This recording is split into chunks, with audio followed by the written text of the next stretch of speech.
as far as my personal case was Washington. Now, the moral code.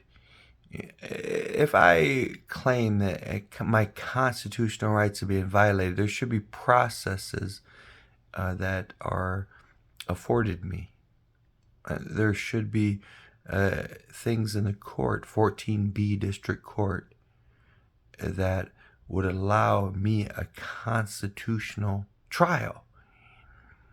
Now, if I go in there complaining right off the bat, or that, I claim that, or the defense attorneys claim that we've tried to call you, and I've been yelled at by the defense attorneys, calling them and talking about my defense and where I have to go to court and this and that they switch courts and this and that, and a bailiff and 14B hear it, and others hear my talk to my defense counsel on speakerphone when they had attitude with me for no apparent reason.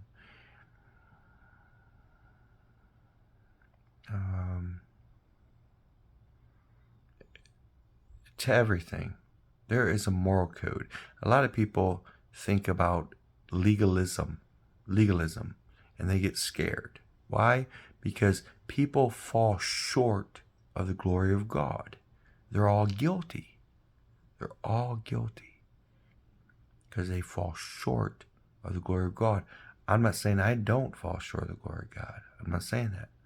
But I'm saying that one that's forgiven and sanctified by the blood of God, a saint, understands that he is not the guilty one. And when he goes to court and he's been persecuted, that he can stand on his 2 feet, head straight up, knowing that it's not him, but it's them. For a court to not adhere to the moral code of the Constitution or a moral code of human rights and civil rights. I should have did that backwards, or the other way. Civil rights and let alone human rights. Eugenics. I have the right. You see, in the past, eugenics, the American government would select, oh, you're mentally ill, you can't have children, you can't have kids. And they would castrate, they would euthanize, or they would make it so male mental health patients could not have children. I complain that my life, liberty, and the pursuit of happiness is being abridged. That I can't find a wife when I am put in a Democrat district of Debbie Dingle, and I'm not a big fan of Obama. And many Democrats are made to worship Obama.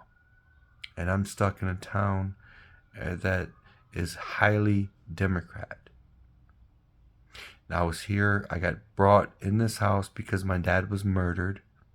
I get brought in his house, and I have no friends, no Christian support group, nothing, by myself. Schizophrenic with a scar on my back of my neck, or back of my head. Look. See that scar? A lot of men think it's hard enough to find a date without a scar. I had a giant scar in the back of my neck, or back of my head. Okay, schizophrenic. Add that attribute. Okay, and then Democrat district. I'm in deep in Debbie Dingle district, and I am not a big fan of Obama, not in the least. That's 3 strikes against me. I want to find a wife. I have the right to life, liberty, and the pursuit of happiness. Now, my happiness is that for the first time in my life, I get loved by another human being. I find a wife. She loves me and I love her. That's my liberty, life, liberty, and pursuit of happiness. That's my happiness, is to be loved by a wife. Big tech and racketeering and collusion have not afforded me my constitutional rights of free speech to find a wife. Eugenics. Kevin, you can't breed. You can't have a mini-me because you're so-called mentally insufficient. You can't have a child. It's unconstitutional. It's wrong. It's unethical. It's plain evil.